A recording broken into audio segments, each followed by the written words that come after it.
तो जब आपने प्रिपरेशन स्टार्ट किया तो मतलब आपको पहले से पता था कि ये बुक्स पढ़ना है, या मतलब कैसे पता चला कि इन किताबों से ही हमें प्रिपरेशन स्टार्ट करनी है? मतलब बच्चों के मन में भी, मेरे मन में भी बहुत बड़ा डाउट है ये कि असाइनमेंट से और ये नुक्कड़ नाटक असाइनमेंट्स, इनसे कभी कंपटीशन के एग्जाम में हेल्प मिली क्या? आप लोग मल्टीपल सोर्सेज को यूज़ कर रहे हो, इसलिए कहीं ना कहीं आप लोग पीछे रह जा रहे हो।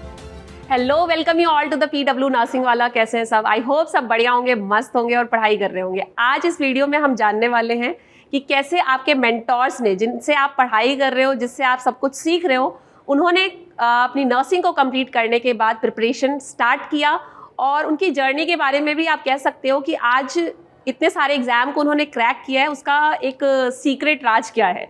तो इस वीडियो में आप इन सब बातों के बारे में जानोगे, चाहे मैं हूँ चाहे सर हो। तो सर, कैसा लग रहा है आपको आज इस बारे में टॉपिक पे बात करके? ऐसे थोड़ा नर्वस हो रहा हूँ मैं कि जर्नी जिस टाइम शुरुआत करी थी ना, उस टाइम में बड़ा डर लगता था कि एग्ज़ाम एक तो एग्ज़ाम को इतना ज़्यादा वो कर रखा था लोगों ने कि ये एग्ज़ाम इतना आसान नहीं है निकालना, तुमसे निकलेगा क्या, तुमसे थोड़ा निकलेगा, तुम तो पढ़ते ही नहीं हो सारे दिन। और सच में नहीं पढ़ते थे मैम, उस टाइम कॉलेज टाइम ही ऐसा था थोड़ा। और जब थोड़ा सा समझ आया सेकंड ईयर तक ऐसे ही था। सेकंड ईयर तक तो बस पास होना था। लास्ट सर, आपने प्रिपरेशन स्टार्ट कैसे किया नर्सिंग में? मतलब कौन सी ईयर में आपने प्रिपरेशन स्टार्ट किया? मैं सच बताऊं तो मैंने फाइनल ईयर में शुरू की थी प्रिपरेशन। फाइनल ईयर में भी जब हमारे एग्ज़ाम कंप्लीट हो गए थे और प्रैक्टिकल होने वाले थे, उसके बीच में हमें 3 महीने मिल गए थे क्योंकि लॉकडाउन लग रहा था। अच्छा। तो 3 महीने ऐसे बिल्कुल खाली थे, कुछ नहीं था करने को। अब बस ये सोच रहे थे प्रैक्टिकल जल्दी से हो जाए तो रिजल्ट वो आ जाएगा, और क्या बोलते हैं, रजिस्ट्रेशन नंबर आ जाएगा, ये सोच रहे थे बस। तब 3 महीने घर पे थे, बिल्कुल खाली थे, सड़कों पे भी कुछ नहीं दिखता था, देखें भी किसको तो बैठे थे बस, और सिर्फ फिर सोचा चलो पढ़ ही लेते हैं, अब 3 महीने क्या ही करना है। तब शुरुआत करी थी, मैं वहाँ से शुरू किया था। बट अगर सेकंड ईयर तक बात करें, थर्ड ईयर तक बात करूँ, तो सेकंड या थर्ड ईयर के मिड तक तो यही था कि लास्ट में वो एक गाइड आती थी मैम, प्रीवियस ईयर 5 साल के पेपर होते थे, उनको पढ़ो, वैसे का वैसे क्वेश्चंस मिल जाते थे एग्जाम में यूनिवर्सिटीज़ में, वो पढ़ के छाप दिया करते थे ये स्टार्टिंग थी मैम। बट फिर थर्ड ईयर से थोड़ा थोड़ा क्लिक करने लगा कि ये शायद हम लोग गलत डायरेक्शन में जा रहे हैं, कुछ सीख ही नहीं पा रहे हैं।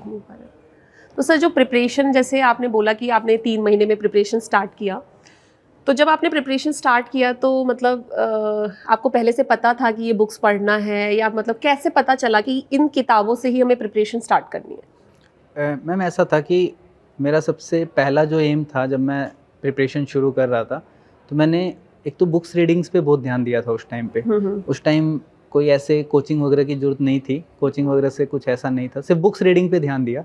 जो भी अच्छी अच्छी स्टैंडर्ड्स बुक्स थी, जैसे हम एनक्लेक्स, मॉसबी, लिपिनकोट की बात करते हैं, यही बुक्स थी जिनको मैंने रीड करना शुरू किया था वहाँ बैठे। स्टार्टिंग में आपने मतलब प्रिपरेशन ही एनक्लेक्स से स्टार्ट की? हाँ, इन्हीं को रीड करना शुरू किया था स्टार्ट। बट फिर मैम वो थोड़ा कहते हैं वो हवा ही नहीं लगी थी, क्या ये शुरू किया मैंने इसलिए पूछा कि आपने एनक्लेक्स को रीडिंग करना स्टार्ट किया तो थोड़ा टफ लगा होगा। बिल्कुल टफ लगा मैम, कुछ समझ ही नहीं आ रहा था उसमें तो हर एक क्वेश्चन का ये भी बता रखा उन्होंने कि ये ऑप्शन क्यों गलत है, ये ऑप्शन क्यों सही है, यहाँ पे आपने कौन सी स्किल्स यूज करी, ये तक भी बता रखा उन्होंने। बिल्कुल। और मैं तो यही सोचता था पहले तो कि ये क्यों बता रखा है इन्होंने, इसकी क्या जरूरत है, 4 ऑप्शन में से एक सेलेक्ट करना, ये क्यों बताया इन्होंने। फिर धीरे धीरे फिर मैंने सोचा एक बार इसको साइड में रखते हैं, पहले थोड़ा सा सिलेबस देखते हैं अपना क्या है, किस पैटर्न का है। फिर मैंने थोड़े इधर उधर से सोर्सेज इकट्ठे करे और नोट्स बनाने शुरू करे। मेरे को 1-1.5 महीना लगा, थोड़ा थोड़ा करके मैंने काफ़ी कुछ बना हुआ था कॉलेज टाइम से, और फिर वो नोट्स प्रिपेयर किए सारे के सारे। तब जाके थोड़ा उन बुक्स को समझ पाया मैं। फिर उन बुक्स से मैंने बहुत अच्छे से स्टडी करी। 3 या 6 महीने का टाइम मिला था। उसके बाद रिजल्ट प्रैक्टिकल हो गया, रजिस्ट्रेशन नंबर आ गया। उसके बाद भी थोड़ा डिले हो गया था एग्ज़ाम उस टाइम पे। सितंबर में होना था, वो नवंबर में हुआ था एग्ज़ाम। तो वो शायद मैं 2 महीने लकी पॉइंट मानता हूँ अपने, कि मुझे 2 महीने एक्स्ट्रा मिले, जो मैं काफ़ी कुछ सीख पाया, क्वेश्चंस प्रैक्टिस कर पाया। वरना तो सितंबर में होता ना एग्ज़ाम तो नहीं हो पाता कुछ। तो अच्छा, आपने प्रिपरेशन स्टार्ट किया, चलो ठीक है, आपने नोट्स कलेक्ट किए, आपने सारी प्रिपरेशन स्टार्ट कर दी, तो आपका मतलब जो फर्स्ट एग्जाम दिया था उसमें क्लियर हो गया था? हाँ, फर्स्ट में हो गया था। चलो लकी हो आप। बट ऐसा था मैम, फर्स्ट एग्ज़ाम तो मैं बता देता हूँ। फर्स्ट एग्ज़ाम ऐसा था कि मैंने नोटसेट से पहले एक और एग्ज़ाम दिया था। एक ना वैकेंसी निकली थी PGI के अंदर as a research nursing officer की, और वो जो एग्ज़ाम था वो उन्होंने वहाँ पे अपने ऑडिटोरियम में लिया था। सिर्फ 5 वैकेंसीज थी वो। अच्छा। और उस 5 वैकेंसीज के लिए लगभग 1200 या 1300 फॉर्म आए थे, और वो उन्होंने एग्ज़ाम लिया था। वो पहला एग्ज़ाम था जिसके अंदर उन्होंने फिल इन द ब्लैंक्स पूछे थे। 4 ऑप्शंस कुछ ही क्वेश्चंस में थे, बाकी फिल इन द ब्लैंक्स थे डायरेक्ट। अच्छा। मतलब उन्होंने खुद ने बनाया था वो अपने लेवल पे एग्ज़ाम। फिर उस 5 में से उन्होंने 15 बच्चे सेलेक्ट किए उन 1200-1300 में से। फिर उन 15 को इंटरव्यूज़ के लिए बुलाया, अच्छा। उस रिसर्च नर्सिंग ऑफिसर के लिए। उन हाँ, 15 का रिसर्च। इंटरव्यू लिया और उन 15 बच्चों को में से 5 बच्चों उन्होंने सेलेक्ट किए। मैं उस दिन शायद अपने आप को पता नहीं लक था मेरा इतना अच्छा, या पता नहीं इंटरव्यू थोड़ा ठीक गया था कि मुझे उन्होंने इंटरव्यू में अंदर ही बता के भेज दिया था कि आप 1 तारीख को ज्वाइन कर लेना। अरे वाह, कांग्रेचुलेशन। आपका पहले अटेम्प्ट ही इतना अच्छा पहला गया, अटेम्प्ट बहुत- अच्छा था। वाह। वहाँ से बहुत मोराल हाई हुआ और पीजीआई चंडीगढ़ जैसी इमरजेंसी में बैठा मैं 8-9 महीने रहा। मैंने वहाँ से बहुत कुछ सीखा, मैं बहुत कुछ, मतलब मैं अपने प्रैक्टिकल एक्सपीरियंस का सब कुछ वहाँ से जाना, तो उसका भी बहुत फ़ायदा मिला क्योंकि 3 महीने मिल गए थे एग्ज़ाम्स के बीच में और ज्वाइनिंग में, तो वो भी सीख, वहाँ से भी बहुत कुछ लर्न किया। आपने कहाँ से शुरुआत करी थी? मैंने प्रिपरेशन स्टार्ट की, मतलब फाइनल ईयर कंप्लीट हो गया था, तब तक कोई बुक्स नहीं, कुछ नहीं था। जैसा कि मैंने बोला, लास्ट टाइम पे हमारे कॉलेज में और ज़्यादा मतलब असाइनमेंट, हेल्टॉक, नुक्कड़ नाटक, ये सब लास्ट टाइम में बहुत प्रोजेक्ट था, और रिसर्च का भी प्रोजेक्ट बहुत ज़्यादा कि हमें देना होता रिसर्च भी करना है। तो होता है। रिसर्च में हमने बहुत, मतलब मैं अपने हर चीज़ में से बहुत, कहते हैं ना, डूब के काम करना, ऐसे किया है मैंने। तो हर चीज़ को बहुत अच्छा प्रेजेंट किया कॉलेज में, तब भी मेरे इतने अच्छे मार्क्स नहीं दिए बट मैंने अपने, कहते हैं ना, पूरे जी जान से, शिद्दत से काम करना, वो मैंने पूरे लास्ट ईयर के एंड तक किया। जिस दिन क्लिनिकल पोस्टिंग हो चाहे जो भी हो, मैंने बहुत अच्छे से चीज़ें सीखी कि दोबारा मुझे लाइफ में कभी ये चांस नहीं मिलेगा। क्योंकि मेरे एक जो मैम थी, मतलब वहाँ पे एएनएस मैम थी, उन्होंने मुझे एक चीज़ बोली थी कि बेटा, एक चीज़ बता रहा हूँ, लाइफ में अगर कर लोगे ना तो बहुत हमेशा सक्सेस करोगे। उन्होंने मुझे ये चीज़ बोला था कि आज जो तुम गलती करोगे ना, तुम्हें कोई कुछ नहीं बोलेगा। तुम चाहे स्टूडेंट लाइफ में जितनी गलती करके सीखोगे ना, अगर बाद में तुमने ये गलती करी ना, फिर तुम्हें बख्शा नहीं जाएगा। उसके लिए मतलब फिर तो मेमो मिलेगा। फिर तो तुम मतलब ऐसे, मतलब डरा दिया था कि अभी गलती पे तुम्हें कोई कुछ नहीं बोलेगा, चलो स्टूडेंट्स हैं, चाहे तुम करते हो ब्लंडर, लेकिन लास्ट टाइम पे एक इंजेक्शन से भी बहुत ब्लंडर तुम किसी की लाइफ के साथ डील कर रहे हो। तो ये चीज़ हमेशा माइंड में रखना। तो उन्होंने एक जो बात बताई थी ना, वो मेरे माइंड में ऐसे था कि बिल्कुल मैं लाइफ पे डील करूंगी, मुझे बहुत अच्छे से हर चीज़ में स्किल बहुत अच्छा होना है। चाहे कैनोला, एक शॉट में मैं हर कैनोला लगाती थी। उसके बाद मतलब सेकेंड थर्ड ईयर में वेल एक्सपीरियंस्ड हो गई थी, ये मान लो।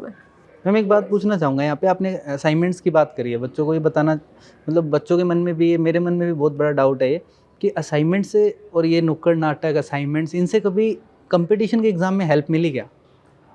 इतना सारा बनवाते हैं मैम, फर्स्ट ईयर से लग जाते हैं फाइलें बनाने, हमारा मतलब आधी कॉलेज लाइफ तो इन्हीं में निकल जाती है असाइनमेंट्स के अंदर। मुझे सर, जैसे मैं पास आउट हुई थी ना, मुझे कंपटीशन मैंने देना स्टार्ट किया। मैंने कुछ नहीं देखा कि मैंने प्रिपेयर किया है नहीं किया, मैंने एग्जाम फॉर्म फिल करना उस दिन से स्टार्ट कर दिया जिस दिन मेरा क्लियर हुआ था।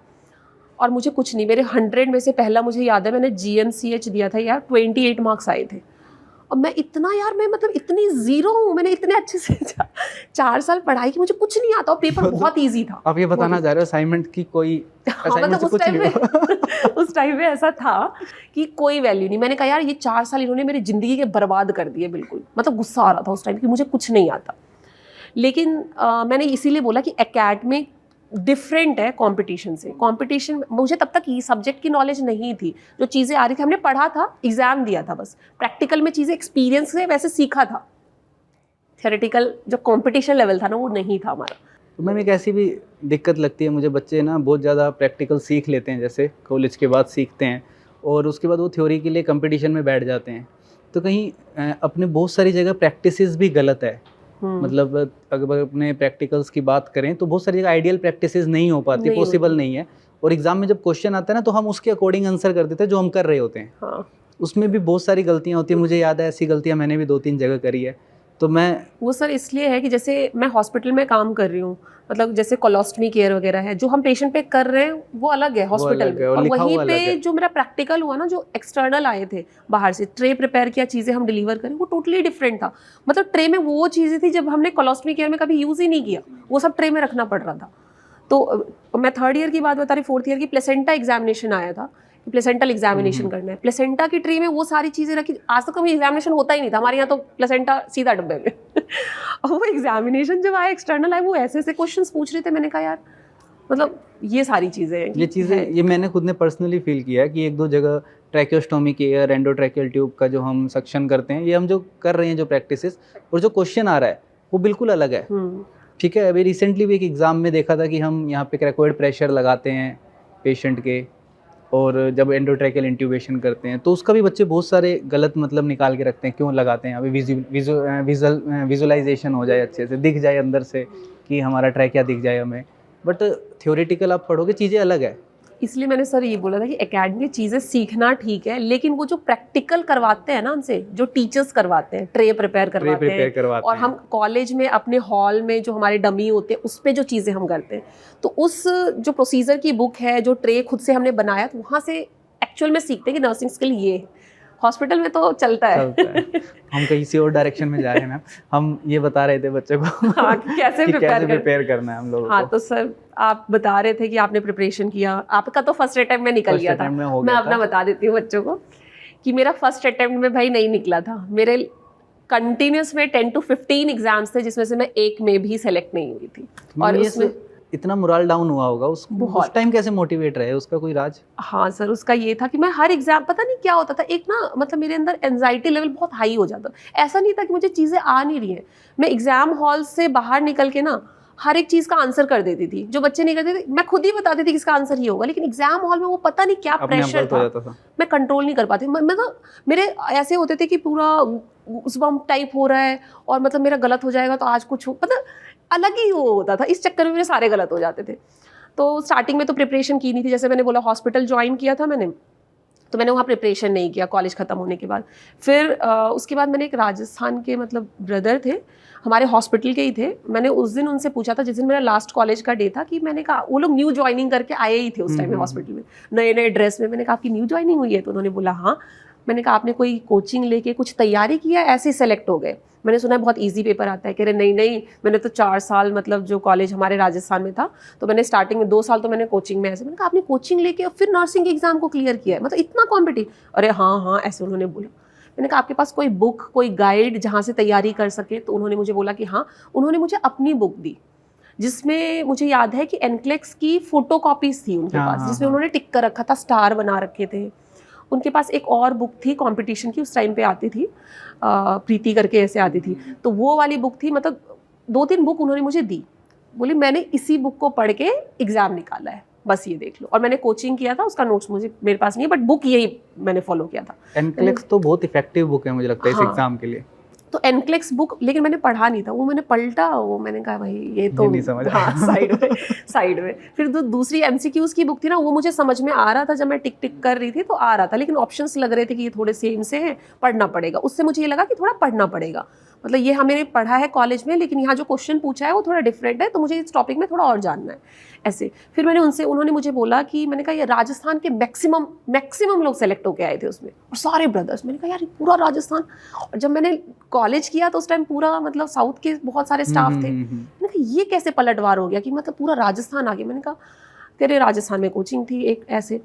फिर मैंने कहा मुझे लग रहा है राजस्थान जाके ही ये चीज़ें सीखनी पड़ेगी, क्योंकि मैंने हॉस्पिटल काम कर लिया था, मुझे ये पता चल गया था कि मतलब प्राइवेट में तो कुछ होना जोना है नहीं, और वहाँ तैयारी नहीं हो पा रही थी। मैं सच बताऊँ, मैं 2 घंटे भी नहीं पढ़ पाती थी, मैं इतना ज़्यादा फिजिकली मेंटली इमोशनल मतलब हर तरह से मैं थक जाती थी, मेरी हिम्मत नहीं होती थी कि मैं तैयारी करूँ।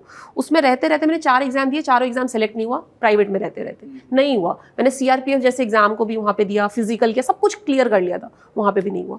फिर मैंने एक दिन घर पे आके मम्मी पापा को बोला, मैंने कहा मैं रिज़ाइन दे के आ रही हूँ और मुझे राजस्थान जाना है। राजस्थान ये क्या मतलब, कि पागल वागल हो गई, दिल्ली की हो के राजस्थान क्या? मैंने कहा अगर आप चाहते हो कि आपकी बेटी की गवर्नमेंट जॉब लगे तो मुझे राजस्थान जाना पड़ेगा। बच्चे राजस्थान ना पहुंचे सारे। और मैंने सीरियसली, आप मानोगे नहीं, अगले दिन मैंने हॉस्पिटल से आई, मैंने कोई रिज़ाइन नहीं दिया। मैं हमेशा ऐसे हॉस्पिटल में बोल के आती, आज मेरा लास्ट डे है। प्राइवेट में डेली बोल के आती थी कि मैं नहीं आऊँगी। उन्होंने बोला ठीक है तू जा। वो मैं छोड़ के आगे चुकी थी, कोई कुछ नहीं दिया था। मैंने बैग उठाया, सामान पैक किया और सीधा राजस्थान। मुझे नहीं पता था कहाँ जाना है, क्या करना है। मुझे पता था वहाँ पे बहुत अच्छी कोचिंग है, बहुत सारी है, जहाँ पे तुम्हें सिलेक्शन मिल सकता है, क्योंकि मैं ना कॉन्सेप्ट खुद पढ़ नहीं पाती थी। मुझे एक जो होता है ना कि राइट ट्रैक नहीं पता चल रहा था कि क्या करके, क्योंकि मैंने बहुत एग्जाम दे दिए थे और मुझे एग्जाम में बैठ के ये फील हो गया था कि मैं राइट ट्रैक पे नहीं जा रही हूँ। तो मुझे लगा कि कोई ऐसा मतलब मेरे कॉन्टैक्ट में भी कोई नहीं था। मैं सच बताऊँ 3rd ईयर तक मेरे पास फ़ोन भी नहीं था, तो मेरा ऐसा कोई कांटेक्ट में नहीं था जिससे मैं कांटेक्ट करके ये जान पाऊँ कि कैसे तैयारी होती है। फिर मैंने उसी दिन बैग उठा के राजस्थान, मेरे पापा इतने गुस्से में प्लेट फेंक के, ये वो छोड़ो इसको, तो अपनी मर्जी करनी है। मैं चली गई, मैंने वहाँ पे कोचिंग का नंबर लेके गई थी। मैंने फ़ोन किया और मैंने बोला कि सर मुझे ना आप एक PG दे दो और मुझे आपकी कोचिंग से वो करना है, लेकिन मेरे पास ज़्यादा पैसे तो होंगे नहीं, इतना ही मेरा खर्चा है, मैं 5-6 महीने कोचिंग नहीं, मैं 4 महीने ही कर सकती, इतना ही मेरा बजट है। पहले ही बोल चुकी थी मैं, आपकी फ़ीस इतनी है और पीजी का इतना खर्चा है, तो मेरे पास इतना है। सब कुछ मैं सर को बता, सर कह रहे तुम तैयारी करो, कोई टेंशन मत लो। ठीक है, मैंने कोचिंग की, मैं झूठ नहीं बोलूँगी, मैंने कोचिंग में गई, मैंने पढ़ाई की। जब वहाँ स्टार्ट किया ना, तो मैं दिल्ली से पढ़ी हुई थी, सेल, कोशिका, और मतलब बहुत ज़ीरो लेवल से स्टार्ट किया था उन्होंने, ऐसे स्टार्ट किया उन्होंने। तो मुझे लगा यार मैं कहीं गलत तो नहीं आ गई, मतलब स्टार्टिंग के 2-3 क्लासेस में ऐसा लगा मैं गलत तो नहीं आ गई, इससे ज़्यादा तो मुझे आता है। फिर धीरे धीरे मैंने फिर भी क्लास नहीं छोड़ी, मैं करती रही, बहुत स्लो चल रहा था। फिर लास्ट ऐसा मोमेंट आया, कुछ सब्जेक्ट मेरे नहीं हुए थे और मेरे पैसे ख़त्म हो चुके थे, मतलब अब जाना पड़ेगा क्योंकि जॉब नहीं है, और घर वाले भी मतलब गुस्से में थे कि भाई ये होगा। एग्ज़ाम तब भी मैं दे रही थी, एम्स का एग्ज़ाम निकला था, सेपरेट होता था उस टाइम में, मैंने एग्ज़ाम दिए बट वो हो नहीं रहा था। फिर मैंने कहा छोड़ो। फिर जो टीचर्स की वहाँ पे स्किल थी ना पढ़ाने की, मुझे बहुत अच्छा लगा था, और वहीं से मैंने एक प्राइवेट मतलब में जो हमारे दिल्ली में एक कोचिंग इंस्टीट्यूट मैंने पढ़ाना स्टार्ट कर दिया। ठीक है, तो वो जो टीचिंग है ना, मतलब मेरा सिलेक्शन नहीं हुआ लेकिन मैंने पढ़ाना स्टार्ट कर दिया। जिस दिन मैंने पीजी छोड़ा, क्योंकि आपको मुझे पता है फाइनेंशियल बहुत प्रॉब्लम थी, और जिस दिन मैंने पीजी छोड़ा उसके अगले दिन ही मैंने इंटरव्यू दिया, मैं सेलेक्ट हुई, मैंने पढ़ाना स्टार्ट किया, और मैं बहुत थैंकफुल हूँ उनका आज कि मैं आज यहाँ पे हूँ। उन्होंने मुझे प्लेटफॉर्म दिया, मैंने पढ़ाया, और मेरे अंदर वो स्किल डेवलप हुई। शायद उन बच्चों का, जितने बच्चे भी आज मेरी वजह से, या मैं बोलूँगी मेरा थोड़ा सा भी हेल्प रहा है उनके सिलेक्शन में, उन्होंने मुझे फर्स्ट डेमो में बोला कि नहीं मैम अच्छा पढ़ा रही है, क्योंकि वहाँ पे बच्चों के ऊपर ही था कि बच्चे सेलेक्ट कर रहे हैं तो ही आप हो, नहीं तो आप नहीं हो। तो उन्होंने मुझे सेलेक्ट किया और मैं वहीं से पढ़ाना स्टार्ट किया। मेरा सिलेक्शन नहीं हुआ था, तब तक नहीं हुआ था, बच्चों का सिलेक्शन हो रहा था, और मेरे मन में आ रहा था यार अपना क्यों नहीं हो रहा है, अपना क्यों नहीं, काम कर, तू कहाँ भटक गई। मतलब ऐसा मन में आता है कि भाई बच्चों का करवा रहे हो, तुम फिर से सब्जेक्ट छोड़ के आ चुके हो बीच में, और बिना सारे सब्जेक्ट के सिलेक्शन मुश्किल है। फिर मैंने क्या किया, 3 महीने कोचिंग में मैंने बोला कि सर मुझे ना बहुत क्लास में गंदा फील होता है कि मैं सिलेक्टेड नहीं हूँ, और मुझे ना बहुत ऐसे लोग कमेंट्स करते थे उस टाइम पे कि देखो खुद तो सिलेक्शन हुआ नहीं, दूसरों को ज्ञान देने चले। तो मैम बहुत जजमेंटल रहता है, ये वाला तो रहता ही है। ऐसे टच हुआ ना कि मतलब खुद का सिलेक्शन है, दूसरों को ज्ञान देने चले, मतलब ये ऐसा फील हुआ। मैंने कहा आज से बंद पढ़ाना, ठीक है। और उस दिन से 4 महीने, 3 से 4 महीने मैंने तैयारी की। उसके बाद आप लिस्ट देख सकते हो, हर एक एग्जाम का मैंने इसीलिए संभाल के रखा है अपॉइंटमेंट लेटर, चाहे वो आरएमएल हॉस्पिटल हो, सफदरजंग हॉस्पिटल हो, एम्स हो, मंगलगिरी, रायपुर, भोपाल, डीएसएसबी, बीएचयू, सारे एग्जाम निकाले, सीएचओ तक मैंने एक एग्जाम नहीं छोड़ा। एक साल में अगर 15 एग्जाम होते थे मैं देती थी, फॉर्म फिल करती थी। सीएचओ का एग्जाम मैं लखनऊ तक देने गई थी बस में बैठ के, मुझे याद है जबकि मेरा सिलेक्शन हो चुका था उस टाइम पे, मैं छोड़ती नहीं थी कोई भी। पर मैम ऐसा लगता है कि वो दौर अलग था थोड़ा, हाँ। जब डिजिटलाइजेशन भी नहीं था इतना, ऑनलाइन कोचिंग्स भी नहीं थी।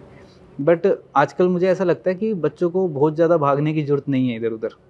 आजकल अगर ऑफलाइन कोचिंग्स की बात करूँ मैं, तो अब मुझे थोड़ा सा, मेरा पॉइंट ऑफ व्यू ऐसा है कि आपका थोड़ा सा कहीं ना कहीं टाइम किल होता है कि आप जाओगे।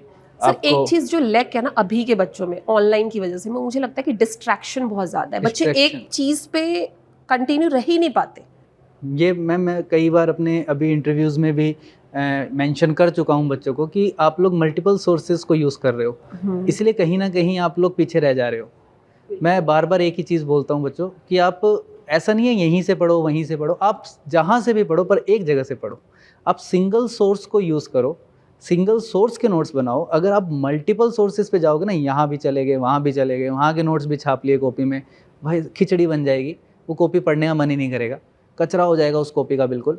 और इतने कॉन्फ्लिक्ट्स आएंगे कि उस सर ने ये पढ़ा दिया, इन सर ने ये बताया है, इसने ये बताया। जो डिस्ट्रैक्ट हुई ना, मेरा यही एक रीज़न भी था कि मैं भी मतलब यहाँ देखती थी वहाँ देखती थी, मुझे पढ़ाना भी था। और कहीं जब हम टीचिंग कराते हैं तो हमें लगता है कि यहाँ भी मतलब ये बुक भी पढ़ लेते हैं, ये बुक भी पढ़ लेते हैं। तो मेरे साथ ये डिस्ट्रैक्शन का एक पॉइंट था। मतलब मैं इसीलिए बच्चों को बेस्ट गाइड करती हूँ, जहाँ जो पढ़ रहे हो ना मतलब ऐसा पढ़ो क्लियर, और प्रैक्टिस, एमसीक्यूज प्रैक्टिस रियली बहुत ज़्यादा ज़रूरी है। सिंगल मैंने तो किसी भी कोचिंग को रेफर नहीं किया था। मेरे को उस टाइम यूट्यूब पे किसी सिंगल टीचर का नाम भी नहीं पता था, नर्सिंग में पढ़ाता है तो उस टाइम पे इतना था ही, पता ही नहीं था बट मेरे को नहीं पता था। और ना मैंने कभी ऑफलाइन जाने की कोशिश करी। मैं जितना भी था मैं खुद के, मतलब उस टाइम सेल्फ स्टडी पे मैंने बहुत ध्यान दिया था। ये सच में है, सेल्फ स्टडी सर बहुत ज़रूरी है, क्योंकि मैंने भी 3-4 महीने सेल्फ स्टडी किया था। मतलब उसके बाद जो मैंने बताया कोचिंग के बाद रह के नोट्स थे, MCQs practice, model test paper, PYQ, मतलब मेरा डेली का रूटीन था ये कि मैं डेली करती थी इनको। तो मैम मुझे तो पूरे डिस्कशन में 4 या 5 बातें निकल के आ रही है। एक तो सिंगल सोर्स, हाँ, मल्टीपल सोर्स की कोई जरूरत नहीं है जरूरत यहाँ नहीं पे। है। ठीक है, दूसरा आपको ज़्यादा जल्दी तैयारी करने की कोई जरूरत नहीं कि आप जरूरत सेकंड नहीं ईयर से है। लग जाओ, आप थर्ड ईयर के बाद से आप फाइनल ईयर से भी लग Final सकते हो, फाइनल ईयर से तैयारी शुरू कर सकते हो। तीसरी बात, PYQs और 1 या 2 बुक्स को रेफ़र करो स्टैंडर्ड बस, और ज़्यादा मल्टीपल बुक्स रेफ़र करने की ज़रूरत नहीं है आपको। और 2 बातें और बता दो मैम, जो हमने इस डिस्कशन के अंदर देखी, जहाँ ज़रूरत है इन बच्चों को, बस वो 2 बातें और। वही है कि जो सोशल मीडिया है उस पे हम बहुत ज़्यादा टाइम मैनेजमेंट और जो नेगेटिव कंट्रोल हम बोलते हैं ना, एक्यूरेसी, उस पे थोड़ा काम करें। उस पे 2 थोड़ा पॉइंट काम। ये है। सोशल मीडिया छोड़ दो भाई। क्योंकि टाइम वेस्ट होता है। मैं सर अपना फ़ोन उस टाइम पे लॉक करके रख देती। मैंने छोटा फ़ोन ले लिया था कि मेरा भी डिस्ट्रैक्शन कहीं होता है ना, कि अगर कंपटीशन कुछ आया, ये आ गया तो हम उस पर भी चले जाते हैं, तो वो चीज़ आपको डिस्ट्रैक्ट नहीं होना है। ऑनलाइन पे 1 के 10 चीज़ें दिखाई जाएंगी, और मेरा ये होता था कि मैं ये भी देख, कहीं से कुछ छूट ना जाए कहीं एग्जाम छूट ना में। जाए। तो वो चीज़ मैंने बिल्कुल बंद कर दिया था। छोटा फ़ोन लिया था, अंदर रखती थी, एक बार बात किया, खत्म। तो सोशल मीडिया और एक्यूरेसी कैसे बेस्ट होगा, जब आप कंटिन्यूस प्रैक्टिस करोगे, कॉन्सेप्ट क्लियर करोगे, थ्योरी मल्टीपल रिवीजन। क्योंकि हमें होता है कि हम हाइपर क्लेम या हाइपर क्लेम जो चीज़ें याद कर रहे हैं वहाँ पे भूल जाते हैं, वहाँ पे भूल क्या जाते हैं, वहाँ करें? उसकी कंफ्यूज होते हैं। प्रैक्टिस बहुत ज़रूरी प्रैक्टिस है। बहुत जरूरी, चीज़ों को लिंक करना बहुत ज़रूरी हाँ। है। सिंपल कि आप चीज़ों को लिंक करके याद करो। और मैं बार बार एक बात रिपीट कर रहा हूँ, अप्लाई करके देखना बच्चों इसको, सिंगल सोर्स यूज़ करके देखो।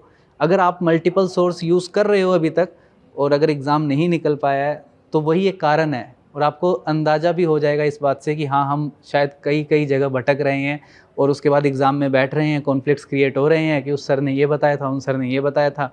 और जो बच्चे सिर्फ सिंगल सोर्स के ऊपर डिपेंडेंट है, सिंगल सोर्स पढ़ के गए एग्ज़ाम के अंदर, उन बच्चों ने, बहुत से बच्चों ने फर्स्ट या सेकंड अटैम्प्ट में निकाल दिया एग्ज़ाम। अगर उनके पास, बहुत से बच्चों इंटरव्यू में आप देखोगे इस बार कि वो नोटसेट 7 का बैच परचेज़ किया उन्होंने, उसी नोट्स को नोटसेट 8 के लिए भी रिवाइज़ किया। उन्होंने कहीं इधर उधर से कोई दूसरा सोर्स यूज़ नहीं किया, सेम नोट्स को उन्होंने 8 के लिए भी रिवाइज़ किया, वही MCQs प्रैक्टिस करी उन्होंने। और आप देखोगे टॉप 10, टॉप 50s के अंदर रैंक आए हैं उन बच्चों के। तो ये बहुत बड़ा, एक सच बता रहा हूँ, बहुत बड़ा कंसेप्ट है सक्सेस के पीछे का, सिंगल सोर्स। मल्टीपल सोर्स मत यूज़ करो, सिर्फ कॉन्फ्लिक्ट्स क्रिएट होते हैं, सिर्फ भटकाया जाता है तुम्हें। और मैं एक चीज़ यहाँ पे मैं और एक मेंशन करना चाहता हूँ कि ना, बच्चों को एक मिसगाइड ये किया जाता है कि हर एग्ज़ाम के लिए अलग प्रिपरेशन। ऐसा थोड़ी ना होता मैम। मतलब नर्सिंग का सिलेबस तो मैं हर क्लास में बोलता हूँ सेम रहेगा भाई। तुम हर एग्ज़ाम के लिए सर अलग से MCQs चला दो। मतलब सर KGMU के लिए अलग MCQ चला दो, GMCH के लिए अलग MCQ चला दो, CHO के लिए चलो मान सकते हैं CHO का लेवल थोड़ा अलग रहता है, नोट सेट के लिए अलग MCQ चला दो। ऐसा नहीं होता है बच्चों, नर्सिंग का सिलेबस हर जगह सेम है। नर्सिंग के क्वेश्चंस वही सब्जेक्ट्स में से आने हैं, उन्हीं सब्जेक्ट्स में से बनने हैं, वही पैटर्न रहता है क्वेश्चन का। थोड़ा सा डिफ़िकल्टी लेवल मॉडरेट हो सकता है, थोड़ा हार्ड हो सकता है, थोड़ा लो हो सकता है, बस, और कुछ भी नहीं बदलता उसमें। तो अगर तुम भटकते रहोगे ना कि यहाँ KGMU का बैच है, यहाँ इसका बैच है, यहाँ इसकी क्लास है, यहाँ उसकी, कुछ नहीं है।